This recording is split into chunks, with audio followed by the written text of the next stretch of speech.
It all makes sense. It's all well done. It's all well executed. It's all well performed. And on top of that, great matches. Like everything that you want out of a pro wrestling outfit, you get it.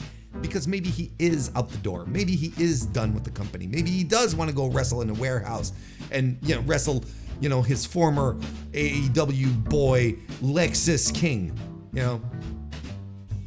hello everyone and welcome to some more Mr. Warren Hayes Show podcast content. Hi, I'm Warren Hayes. And today we are doing right now the All Out 2024 preview show, the big pay-per-view being offered by All Elite Wrestling this upcoming weekend. Now, usually I do these on the podcast, but I went a little long this week. It didn't quite, I wasn't able to find enough time to do it. And I had promised that later on in the week, I would sit down and probably do it and record it. And that's what I'm doing right now. I'm recording it. It's going to be, it's going to be great. I haven't even done recording it and I already know it's going to be great. So coming through on my promise, delivering all of this to members of the Mr. Warren Hayes Show channel first. They get access to this before everyone else. So if you want to show some support and maybe get into it for future, I wanted to say future and further at the same time, it becomes futher. This is par for the course if you're new here. So yeah, you might want to hit that join button here on youtube.com/MrWarrenHayes and you'll have access to this beforehand. But if not, look, if you're watching this with everyone else, hello and welcome. Hope you have a great time. Consider leaving a like and a subscription on YouTube or a 5-star review on Apple Podcasts or a 5-star rating on Spotify. Always looking for these little things to help grow the podcast. But let's get into it. Let's start talking about AEW All Out. We're going to break down the show. I'm recording this, just to be super clear, on September 5th, on the Thursday. So it's the day after Dynamite. However, it is the day before the final show, the final go-home show, the Collision Rampage combo that's happening on Friday.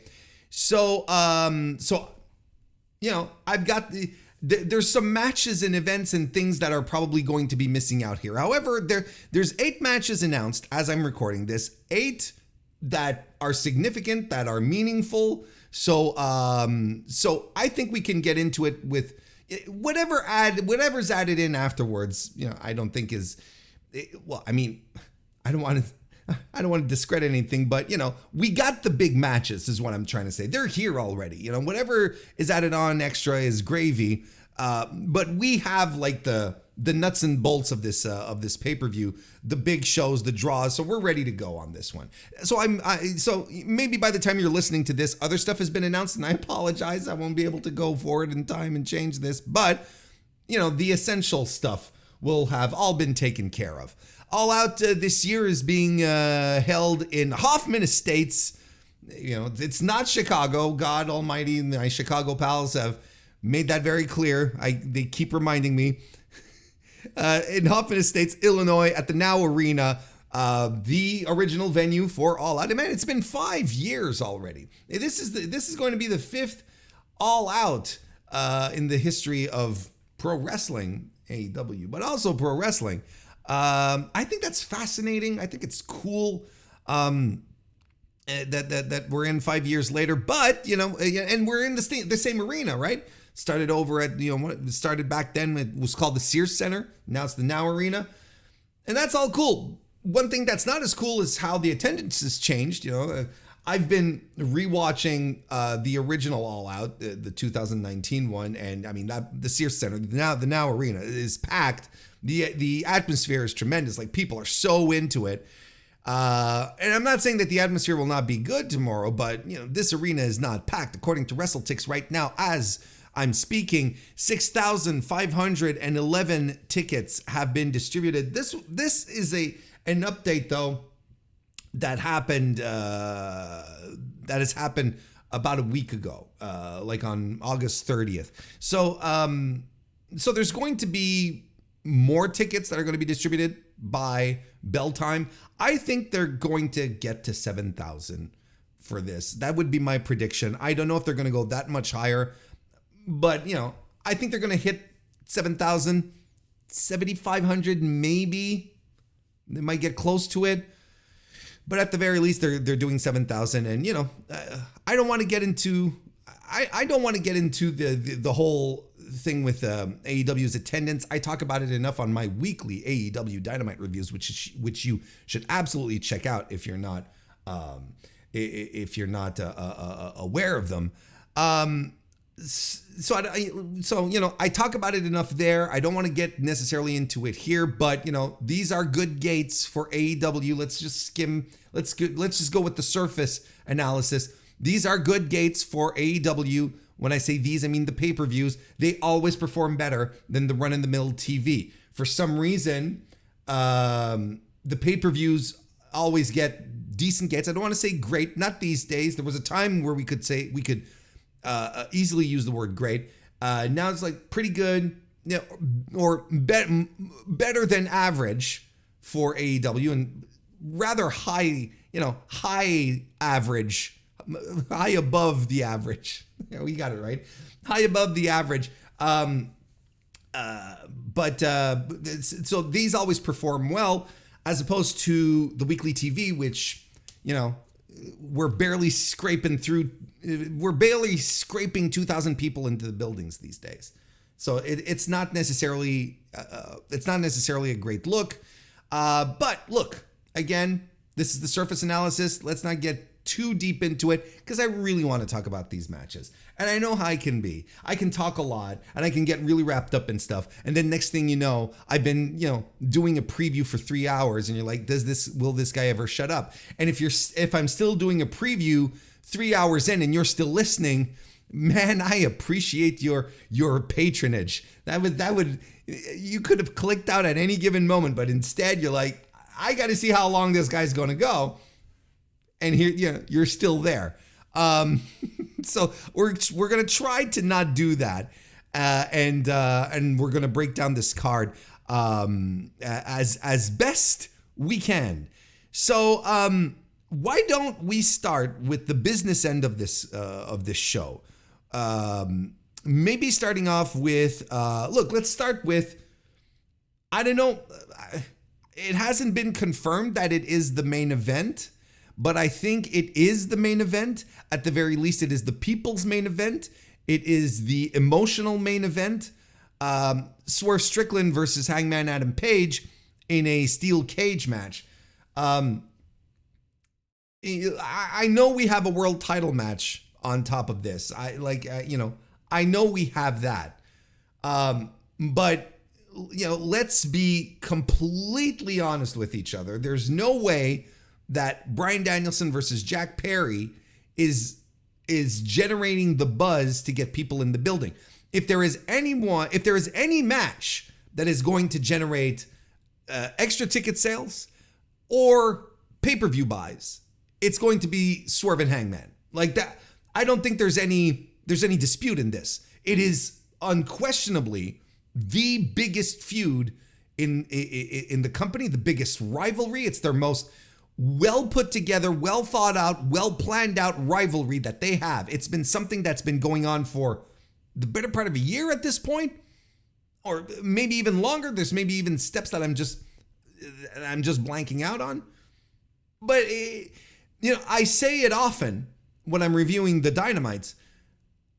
Hangman Adam Page is the one pro wrestler, the singular pro wrestler in this entire company whose booking has been meticulous and excellently done from the moment he challenged Chris Jericho not that he challenged, but that he was in the match with Chris Jericho to become the inaugural AEW World Champion, to this.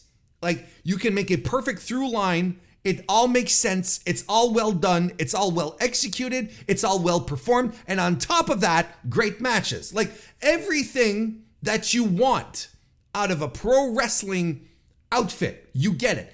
The Hangman story is exactly caters, in my opinion, to every wrestling fan. Every wrestling fan has something to love in here. The people who watch pro wrestling for the stories, they got it. The pro wrestling fans who watch it for the matches, they got it. Everyone is well served. And the Swerve thing, since they started this thing and they were drinking each other's blood and all that, has been phenomenal and has become a signature rivalry for AEW. It has become something that this company can hang its hat on and can come back to whenever they want. As long as they continue down this really excellent path that they've developed with it. I know a lot of people were super worried when they ended up double turning Swerve and Hangman, and Hangman ended up being the heel and Swerve the babyface. I know a lot of people got worried about that, but Hangman has been phenomenal in his role as a heel. And this just adds to his legacy as a pro wrestler, as a guy who can play both roles. He can play the smiling, babyface, fan-friendly, puppy-holding top guy that they want, or he can be this vicious, unhinged maniac at the flip of a hat, at the turn of a hat, flip of the dime, whatever the fuck the expression is. If they continue down this path, if they continue doing so excellently with this, Page and Hangman can be, and I mentioned this on this week's Dynamite review. Again, you should check those out if you don't already. Swerve and Hangman could absolutely be like the next Tommy Dreamer Raven, honestly, where it's two guys who spend their entire careers just absolutely despising each other, cannot get along, cannot be friends, never in the same tag team, never on the same side. To use the tired cliche, they cannot coexist. Like, don't even put them in a tag team. It will not happen. You have to keep these guys away from each other until it's time for them to fight again. And you can always go back to it. A generational feud. They have this, elevating Swerve to world championship status has only helped embellish this, make it feel more significant. Like, two top guys having this blood feud, this visceral dislike of each other. I mean, look, it's been like that from the beginning. All they relish in is wanting to beat the absolute hell out of each other. And Hangman set Swerve's house on fire this week. I mean, what more do you want? Like, how far is this going to go? Like, the only logical, what's the next step? Actual homicide? A government insurrection? It's like, what is the next move here? But I'm being facetious. All of this is great. And if they can tap into this every time, it's fantastic. And especially in the way, and I don't know if you all really noticed or paid attention or, were invested in how this was built. Hangman comes back.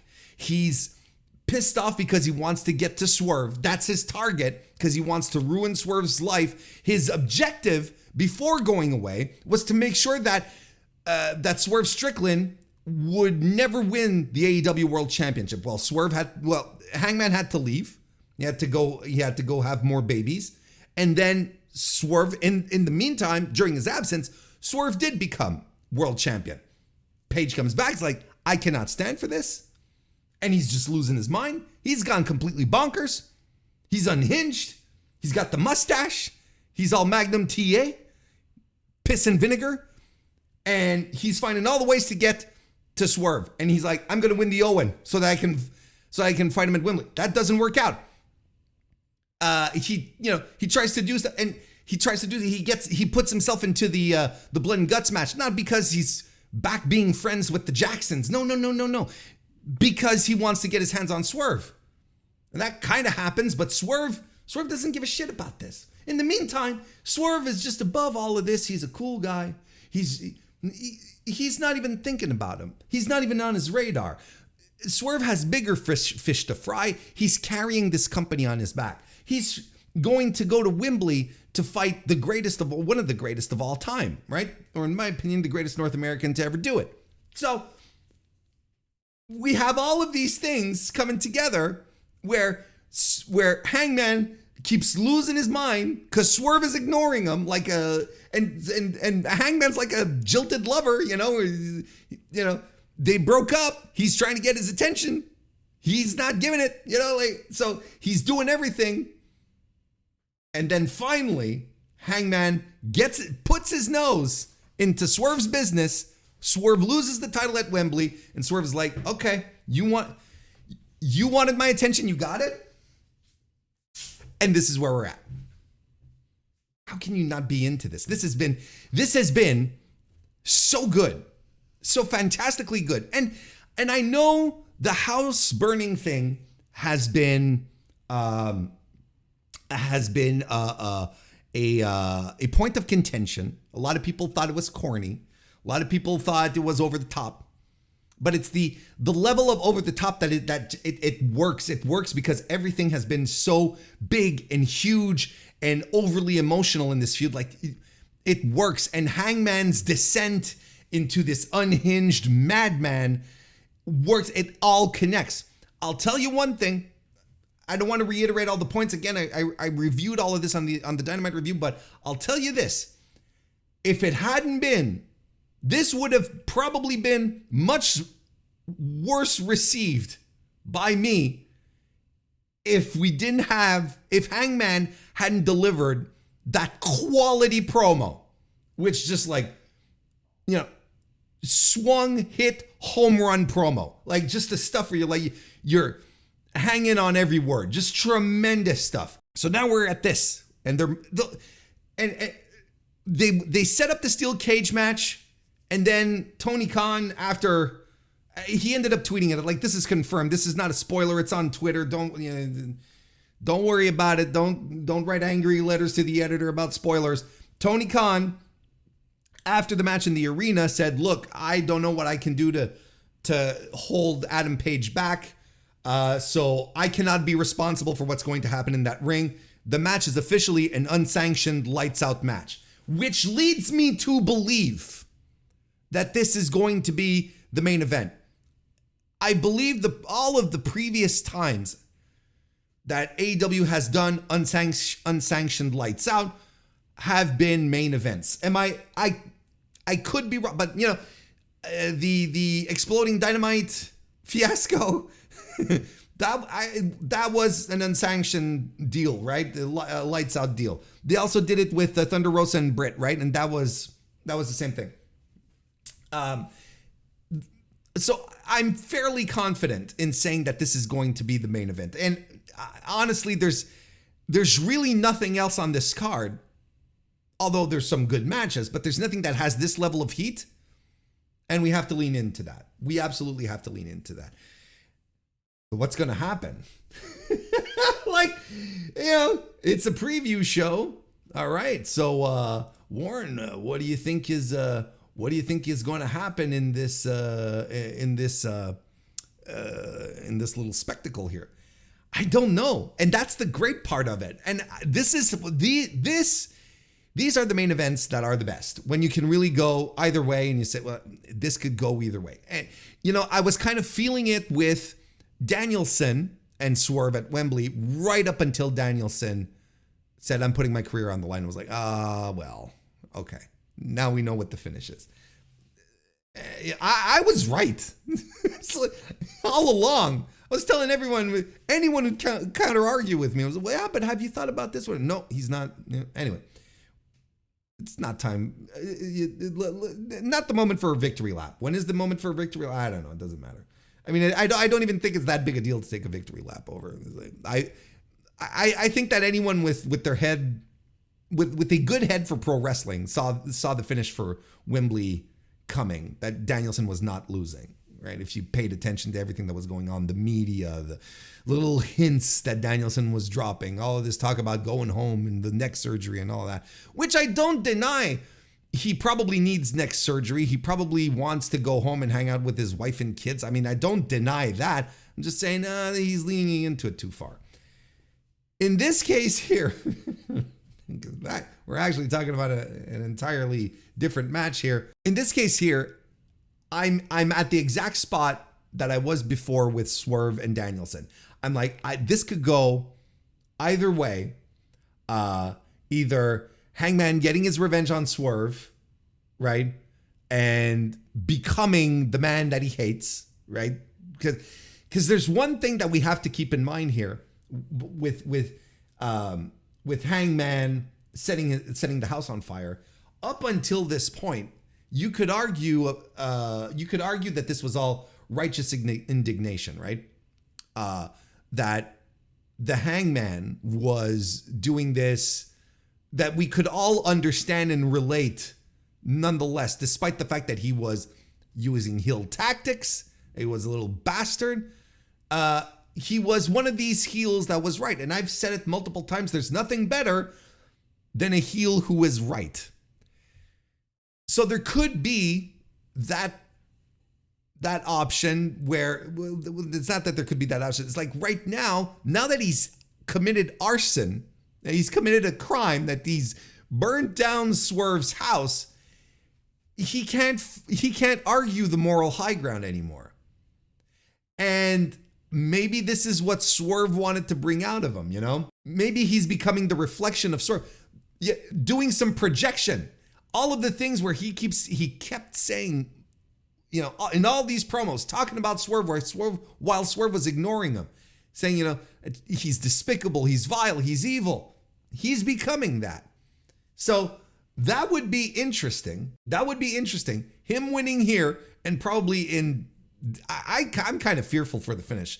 It'll probably be in some disgusting finish.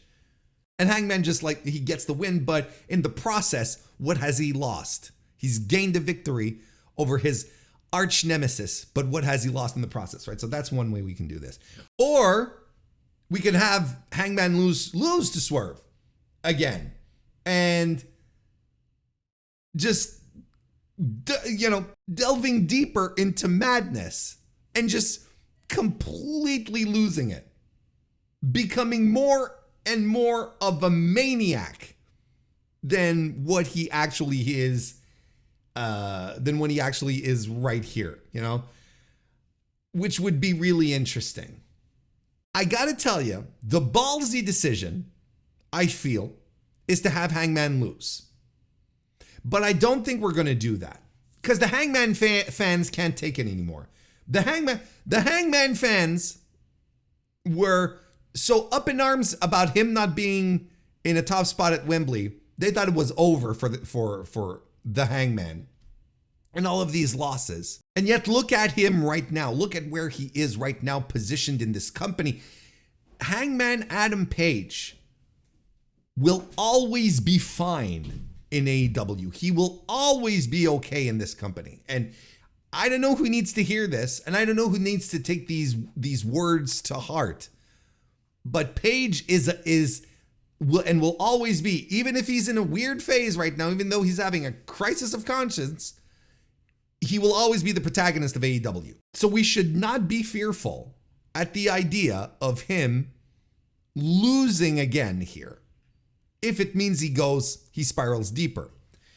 But I also have to say, there would be something tremendously satisfying about Page getting the win, saddling himself up for a world title shot against Danielson, a guy who he's fought in the past and beaten, and is the guy, and beats Danielson so hard, you know, that it's the end of his career, that Bryan Danielson does indeed retire. I think there's something there too, because Danielson did say, like, every world championship match that Danielson is going to have right up until he drops it is going to be career on the line. Danielson said it, that I will wrestle until I lose this belt. So those are the two options. I think they're both interesting. I think there's one that demands a lot of guts, and I don't know if it's the best one, but I will respect the gutsiness of it, if that makes sense. Whereas the other one is, I think, also very interesting, and probably the one that they will take to really, really quell the Hangman fans, who, you know, I think wrestling fans in general, sometimes they need to stop rushing in and rushing headfirst into a situation without just giving it some time to breathe. Because sometimes they rush forward and, they flatten their nose against the wall. So that's what we have here. If you're putting me up against the wall and you got a firing squad, and the only way that I can keep the firing squad from, firing, because that's what they're for, is for me to make a pick as to who I believe is going to win this match, I am going to go with Hangman Adam Page. I think that's what my gut says. But like I said, the daring move is to have Page lose, and I will respect that. But listen, this match is going to be awesome. It will probably the floor on this match is 4.5 stars, right? And I think I'm being that's the floor, because neither of these guys are going to let this just slide. They're going to pour themselves into this. Look, Hangman Adam Page is incapable of having a bad match. Swerve, now that he's been risen into the pantheon of top guys, he's going to pour himself literally, well, not literally, that'd be gross, also impossible, but also gross if it were possible. He would pour himself entirely into this match. These guys are going to ensure that this is a bloodbath, that it is violent. It is not going to be a PG-13 strap match running after charm bracelets. This is going to be good old-fashioned violence. That's the floor. That's the expectation, right? And I think, it has the potential to be a legitimate match of the year. I'm excited for it. And then, we started talking about we started at the beginning talking about the business end of the card. Well, there's Jack Perry challenging Bryan Danielson for the AEW World Championship, which, there is precedent in AEW history that the World Championship has not main evented pay-per-views. I'm okay with that, especially in this circumstance, especially when you can really, really justify why it's not because of the other match you have on the show, which is anyway, I think I'm okay with this. It is legitimately a 2-week build for this, right? They did their best. I think Jack Perry is, despite his push, I think it's a little so-so. I think it's a little soft. I feel they could go a little harder on it. But it'll be a nice little first defense for Danielson, and he's going to make sure that Jack Perry looks like $1 million. And Jack Perry's going to be in Chicago, not in Chicago, but you know what I mean. He's going to be in Chicago. They don't like him there anymore. It's actually a really smart match to book here. It's a smart opponent for Danielson in the circumstances because of where we're going here. As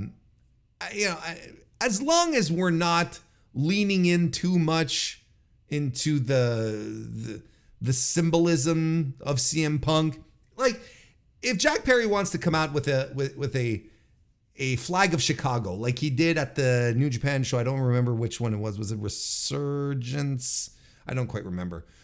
But yeah, that one that they did, I think it was Resurgence, that they did in Chicago earlier this year, and he came out with the Chicago flag, and he just had the most monstrous heat ever. Now, does he still have that level of monster heat? I don't know, because this was kind of like his first return to North American wrestling after being sent over to New Japan for a while, and then he was coming back since the incident. So, I don't know what kind of heat he's going to get. And I mean, this will be a decent little match, right? This will be fine. Danielson's going to hang on to it. And,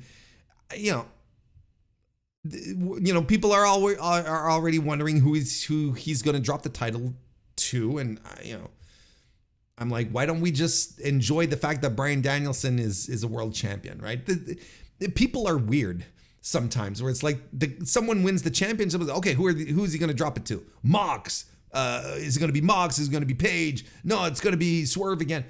And I'm like, one of the greatest wrestlers to ever do it is currently a world champion on a national promotion that is broadcast on nationwide TV. Can't we just enjoy this for a bit? Can't we, like, instead of just jumping into fantasy booking scenarios? I think that's fair, right? You know, I think the run of Danielson doing all of these cool little matches across the world, heading over to Arena, Mexico to fight Blue Panther, and wrestling Kazuchika Okada on at Wrestle Kingdom and all this stuff. I think that's done. I don't think he's his gratification matches, his legacy matches. How about that? I think I think those are done. I believe Danielson to the extent that his body's banged up and he's probably indeed looking to slow down, which is fine. And I think it's deserved as well. And maybe, so he's like, look, I'm going to focus on the company here and we're going to put over some guys. I think that's the idea. And I think that's okay. And I think he got the championship. I think it made sense. And I think I think it was a way for Tony to say thank you to him as well. Because Tony constantly puts over Danielson on any media calls that he's on whenever Danielson comes up. Keeps talking about how great a guy he is, how he's generous and affable, and we're so lucky to have him with it. And everything that Danielson has done for the company and what he does, behind the scenes and in the ring, I think Tony's just like, yeah, this is my little way to say thank you. And I want one of the greatest of all time to be on the list of people who held my prestigious championship. And we had a little talk about that, about the prestige of a championship regarding Danielson. Danielson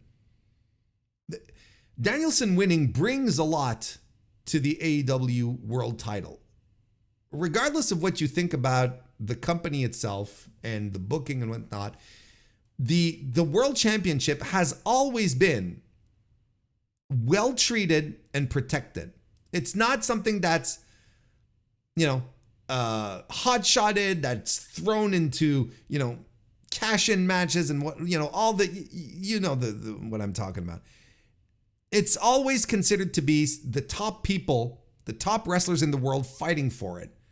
And the fact that Bryan Danielson, who is one of the greatest to ever do it, struggled to win the championship. Like, his path to the championship was long. It took many roads and many sidetracks, but he finally got there after a long struggle and a long, arduous match with the current champion. So that just continues to add to the prestige, the credibility of the title, which is, it's hard to say that it's not. It's very difficult to say that this title doesn't matter because it feels like it matters. And I think that, of course, he's hanging on to it. We'll probably have him for a couple of more months. I don't know. We'll see how this goes. I'm just here for the ride, for Bryan Danielson being a world champion. Jack Perry, from what I understand, Jack Perry is going to be a guy in this company. If I look at how he's booked, from what I understand, from what I hear, Jack Perry's future in AEW is secured as a top guy. I don't think this is the moment that we absolutely pull the trigger. I think Tony is going to continue to do a slow, methodical build with him, but very well done. Like the TNT title here is not a mistake. We're going to go step by step. I'm going to take our time so that when it is time to pull the trigger, there's no question in anyone's mind, right? Because not that long ago, and I was in the group as well, a lot of people were wondering, when we were all this talk about the 4 pillars, what does Jack Perry have to give? You remember the 4 pillar feud last year? Sammy, MJF, Darby, Jack. Jack was terrible. Like they were doing weekly promos and whatnot, and Jack was he was awful. And somehow Darby Allin is the guy who came out of that, outside of MJF, out of the 3 who weren't MJF. Darby Allin somehow came out of that being the ace of the pillars. But look, Jack Perry, Providence occurred, I guess, a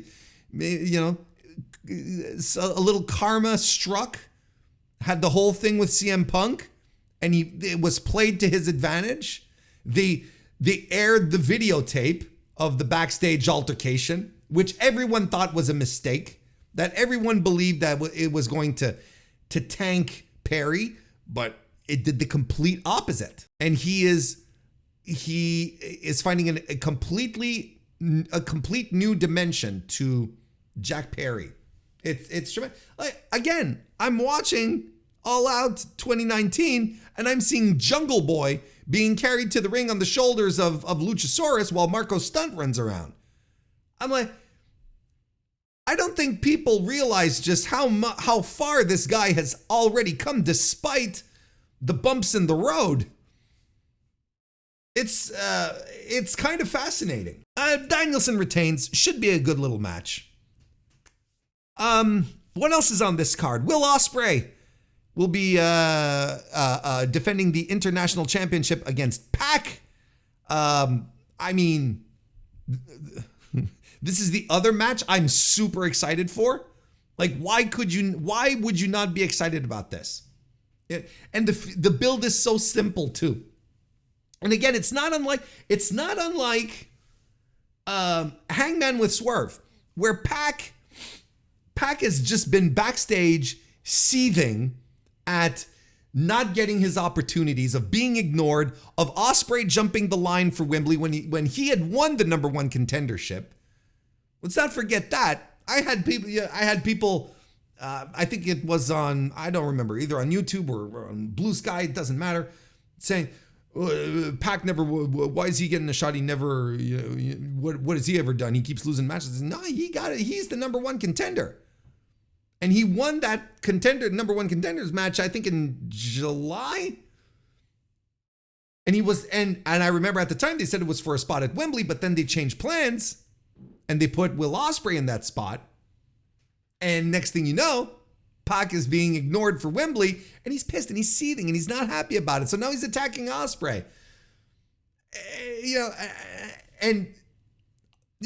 Pac is always angry. He's always got the chip on his shoulder. That's what's fantastic about him. And it's just 2 guys who are going to go out after each other, with Pac being like, I want this title. I want to be respected. I want, I'm tired of being the second, third fiddle in this company. I've been here from day one. Don't forget, he's a day one guy. This match is going to rule. Like there's just no two ways to think about it. Will is going to be Will. Pac is going to chalk it up a couple of levels, especially knowing that he's in there with Will. They're going to do insane stuff, and I'm so excited for it. And honestly, if this means, okay, I don't think Will Ospreay's dropping the title. Let's get that out of the way. I think it's staying right where it is. But if this can be an impetus, an indicator for Pac to get a little more juice, to get more interesting things to do. Like, I know right now he's aligned with the Blackpool Combat Club, and Moxley's simmering something. Maybe this will all come together. But if the Lucha Bros leaving AEW, or allegedly leaving AEW, is the impetus for Pac getting more TV time, getting more singles action, being or even in this team like with the two other dudes, I'm all for it. There's really no one else on North American wrestling television who is like Pac, and he's so refreshing because he reminds you that pro wrestling works best when it's about hate, anger, violence. That's what he's about. That's why I think he connects so easily with fans, because no one is so streamlined in this. That's all he thinks about.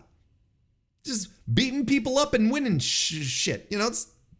That's it. So I'm excited to see how this is going to go. Mercedes Moné is going to be defending the TBS championship against Hikaru Shida, which we're running again, apparently.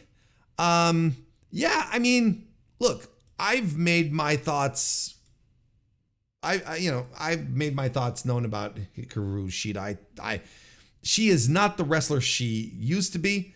She is not the wrestler people pretend she. I think a lot of Hikaru Shida fans are attached to the Hikaru Shida from early AEW and who carried a big chunk of the pandemic era on her shoulders as well.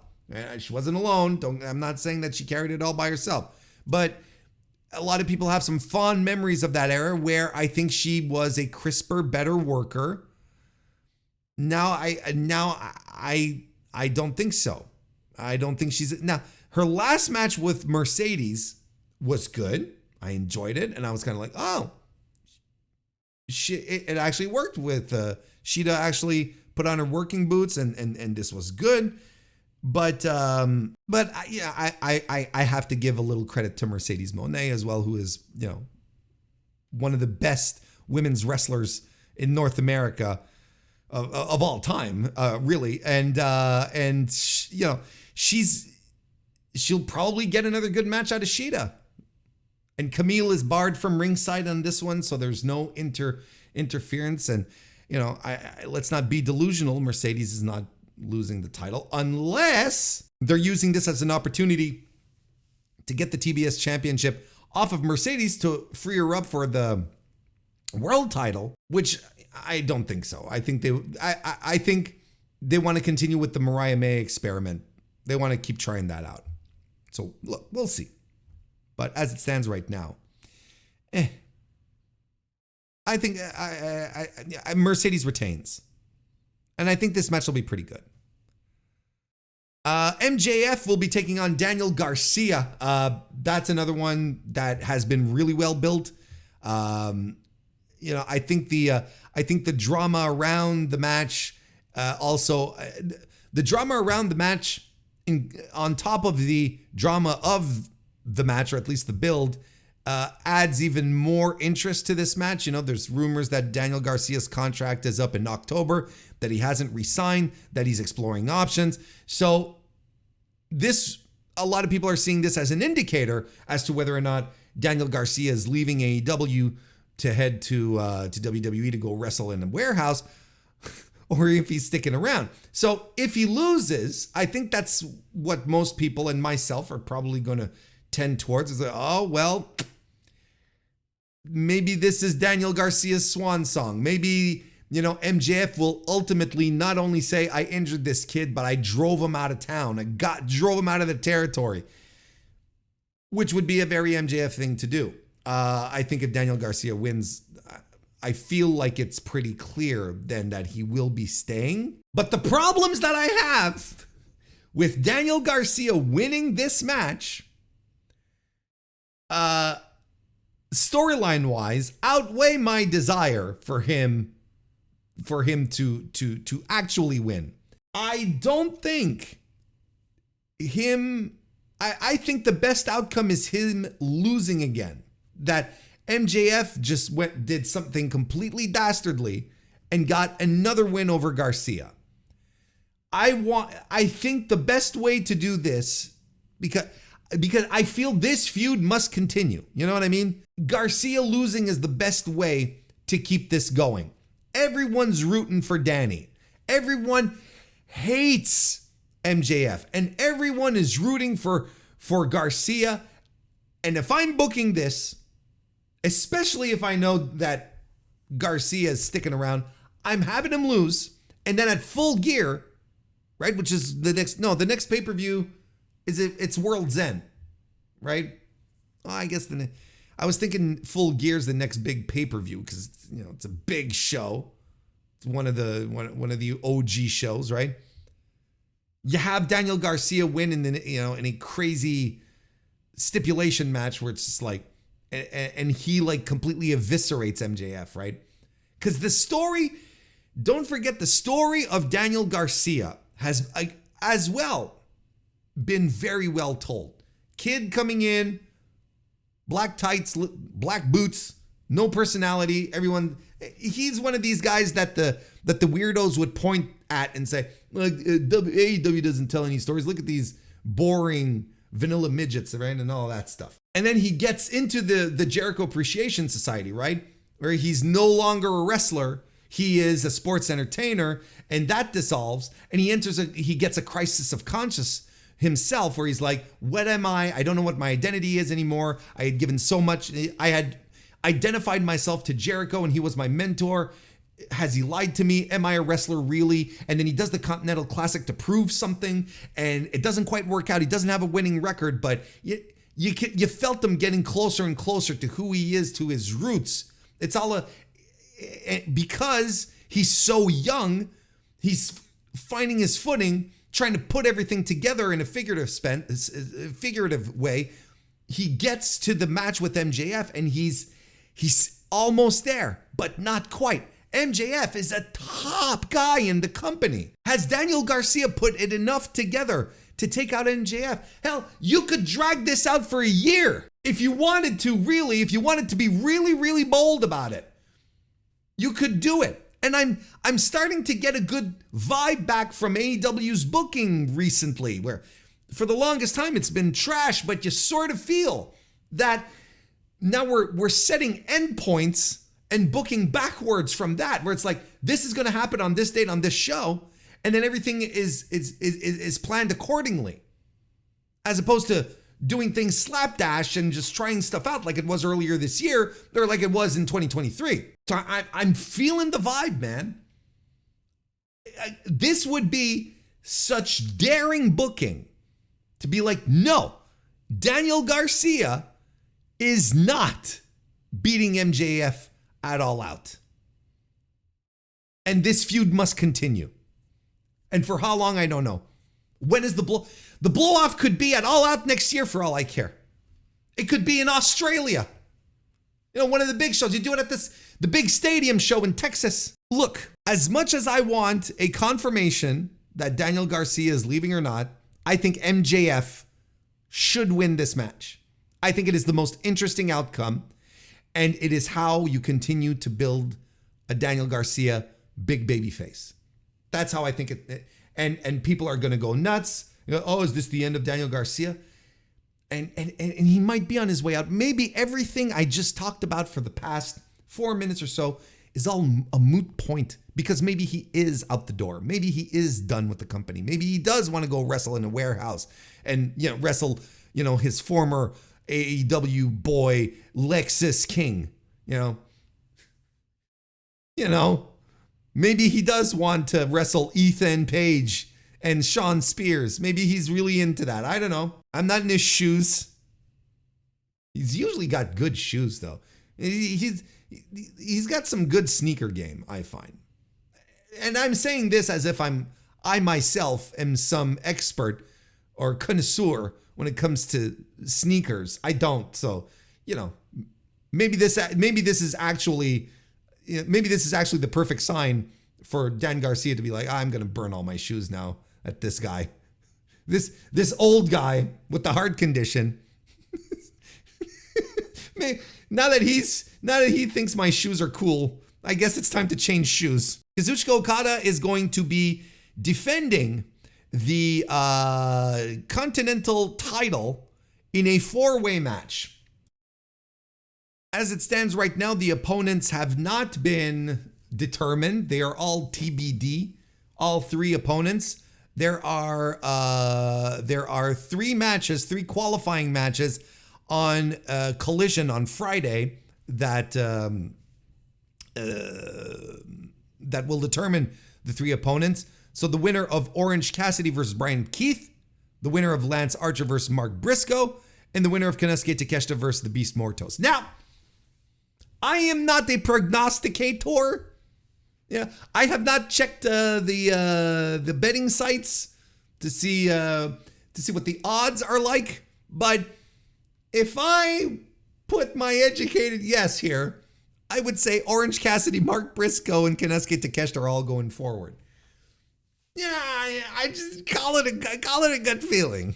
But I mean, listen, let's be honest. Konosuke Takeshita versus the Beast Mortos. What are we talking about? Like that's I'm getting the dry heaves just thinking about it. I'm getting sweaty just thinking about it. Yeah, I mean, there's a lot of talk about Kazuchika Okada and how he's being booked, and I'm not as unnerved about how they're treating him as much as other people are. I think his current direction is not great. It's not as terrible as people, like I said, a lot of people in my environments, in my haunts, they just, absolutely hate it. And I understand. I don't think it's that terrible, but I don't think it's good either. And I think that tossing him into a 4-way match is depriving the viewing audience of a great match. Why could it not just have been Okada and Takeshita and just let's go. Let's get the match that we never got in Japan. Let's have that now. Or maybe they're saving it. Maybe they're saving it for, another show. Well played, Warren. Another show. No, but like, I know how stupid that sounded once it came out of my mouth. But, maybe they're saving that for later, for a bigger show. I don't know. The idea here is that Kazuchika Okada is one of the greatest professional wrestlers of all time. And he's going around doing goofy, foreigner things on American TV. It's like, is Bruce Pritchard behind this? Is he gonna start coming out in a ninja outfit next? Like, this all stinks. It's not great, and I'll admit it. But I don't think it's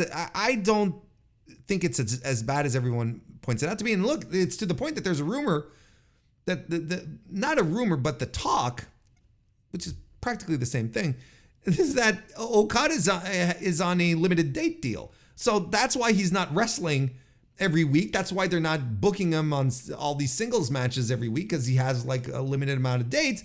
And the logic is that Tony Khan is hanging on to the dates for the Continental Classic so he can, do the friggin' tournament. I don't know if that's true. Maybe we're suddenly going to start to see.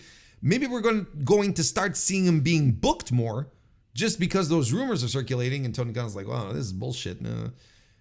Or maybe just because we are getting closer to Continental Classic season, which I'm saying season, it'll be the second edition. It started in November last year. Maybe as we get closer to that, Okada's going to pop on TV and wrestle a couple of more matches. Like, let's have more matches like he had with Kyle Fletcher on TV. And I think everyone instantly shuts up. And I think that a lot of people wouldn't lose their minds as much, considering that, he has a crush on Mercedes Moné, that goofy bullshit, which I personally think is goofy bullshit. A lot of people would have less of a problem with that if Okada was on TV kicking ass instead of just like being a one-note joke, a guy, just a comedy guy, a guy who, when he was coming out the first few times that AEW had hired him, was coming out with the Bucks and he was in the middle, and they were flanking him. You know, where's that guy? So look, regardless, right now it's an interesting setup. And look, if we get Orange Cassidy, Mark Briscoe, Takeshita, and Okada all in the same match, like, that's magic, man. Like, how can you not be excited about that prospect? That, you know, you've got Takeshita, who's just going to beat the piss out of everyone. Okada, who's going to be fantastic. Orange Cassidy, who's great. And Mark Briscoe is going to do insane stuff. So it's a great combination. Don't get me wrong. I would have kind of liked to have Okada hang on to have a singles match. So, but he retains, of course. He retains. Then we have Willow Nightingale versus Chris Statlander in a Chicago street fight. So Willow is the CMLL Women's World Champion. She said in a promo real quick that, I think it was last week, she said that CMLL is not sanctioning the match, so it cannot be for the title. So that's why they're doing the Chicago street fight, or they're doing the Chicago street fight. I think it's the other way around, right? They're doing the Chicago street fight, therefore CMLL is not sanctioning the title, which is weird to me because CMLL doesn't give a shit about their titles. I don't think they care really, but maybe they do care about Willow dropping the title to someone closer to the promotion. I think what I'm trying to say here is that I think this decision telegraphs the fact that Chris Statlander is going to win. And this is something that I've been saying for a while at this point. Chris Statlander needs a win. She absolutely needs to start racking up wins. And if doing a Chicago street fight to make it non-title because CMLL won't sanction the match, that's fine as long as Statlander wins. Willow losing this match with the title, it's fine. Like I said, CMLL doesn't, they don't care. I'm convinced they don't give a shit. And I'm sure that this is a conversation that AEW and CMLL had via Rocky Romero probably, where it's like, well, I want Chris Statlander to win. CMLL is like, well, we don't want Chris Statlander. We don't want a title change on your TV. So how are we going to work this out? Well, we'll do this. And because Willow has been announced for the CMLL anniversary show, right? In a couple of weeks, September 24, right? And she's fighting Zeuxis for this, for the title, which is a perfect spot to drop the title and give it back to someone in CMLL who, is a well-known, competent pro wrestler over there. And Zeuxis is a good wrestler. She's well-known. She's one of the best top stars that they have right now since Vaquera's gone and they haven't built anyone else in the meantime while Vaquera was there. That's probably the best scenario. So I think the street fight was set up because of that. Because AEW wanted Chris Statlander to win. CMLL didn't want a title change to happen. They wanted to keep it on Willow and so that Willow could go to CMLL and drop the title there.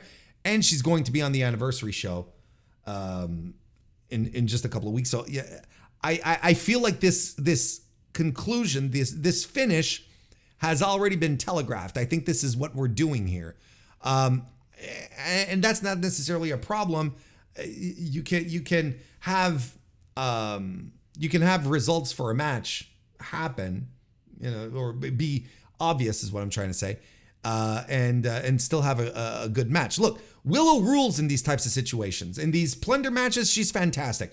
And the tradition of great plunder matches in AEW's women's division is a thing. It's a legitimate thing. So I feel they're going to go forward in this. Stokely's going to get involved. There's going to be some nonsense, but Statlander needs to win. And then I feel she needs to break away from this feud and then start going around beating up other women and challenge for a title. Is it Monet's title that's coming up next? Or are we going to go with, I don't know if you go, it's weird, right? Because I just thought of it, like I'm thinking about what's the next step. And she's a heel. The champions are heels. Like they need to do something with Statlander. They're very close to losing the momentum that they built with her with the turn and that incredible heel turn that she has, that she made. They're very close to not having a proper follow-up to that. So I'm sure I'm going to enjoy this match. I feel like I'm going to enjoy it. I'm usually very low on plunder matches, but somehow these women in AEW always manage to have these tremendous plunder matches. So I'm excited for it. And the other match that we have announced is the Young Bucks defending the AEW World Tag Team Championship against Claudio Castagnoli and Wheeler Yuta. It was a match that was made on the fly on Dynamite this week. Sure, cool. I mean, if the Young Bucks are ready to work, and yeah, that's fine. Like I would love to see the Young Bucks that we all know and love here, the quintessential tag team of the 2010s, and just tearing it up, and just like they used to in their goddamn company. It was 5 years ago where they did the Escalera de la Muerte match against the Lucha Bros and everyone lost their minds. Why don't we? I mean, look, don't get me wrong. I'm glad there's no ladders and all the, don't get me wrong. A nice little, let's continue down this path of breaks from ladder matches. I'm completely okay with that. I just want the Young Bucks back. I want they can be assholes, but they don't have to be, all the involved in all this goofiness that distracts from them being a great tag team. So we'll see. I think the Bucks retain. I mean, I think that's kind of obvious, right? Since Pac and Yuta are 2/3 of the trios champions. I mean, this is good. It's a pretty solid card. And listen, here's another thing. Two gimmick matches, right? The cage match and the gimmick match and the street fight, right? Everything else, just straight up wrestling matches. Huh? Cool. I'm into that. I'm into that too. Not every match being a coffin match or a ladder match or we're going to give you wrestling matches, Warren, this weekend. I'm like, thank you. Thank you, Tony Khan. Thank you, Jimmy Jacob. Thank you, Pat Buck. Thanks all around. I'm expected to be entertained by this show. But I always am. I mean, the bar is always high when it comes to AEW pay-per-views, but I feel like this one has a good collection of really fun stuff. So I can't wait to see how it turns out. And I will be back in a couple of days for the Mr. Warren Hayes Show proper, where I will have a review of All Out 2024. So it'll be a good time for you to come back and throw some tomatoes at me if I got all this shit wrong. But I don't think I will. I'm going to wrap this up for now. Thank you all very much for hopping in, for joining today, and I will see you next time.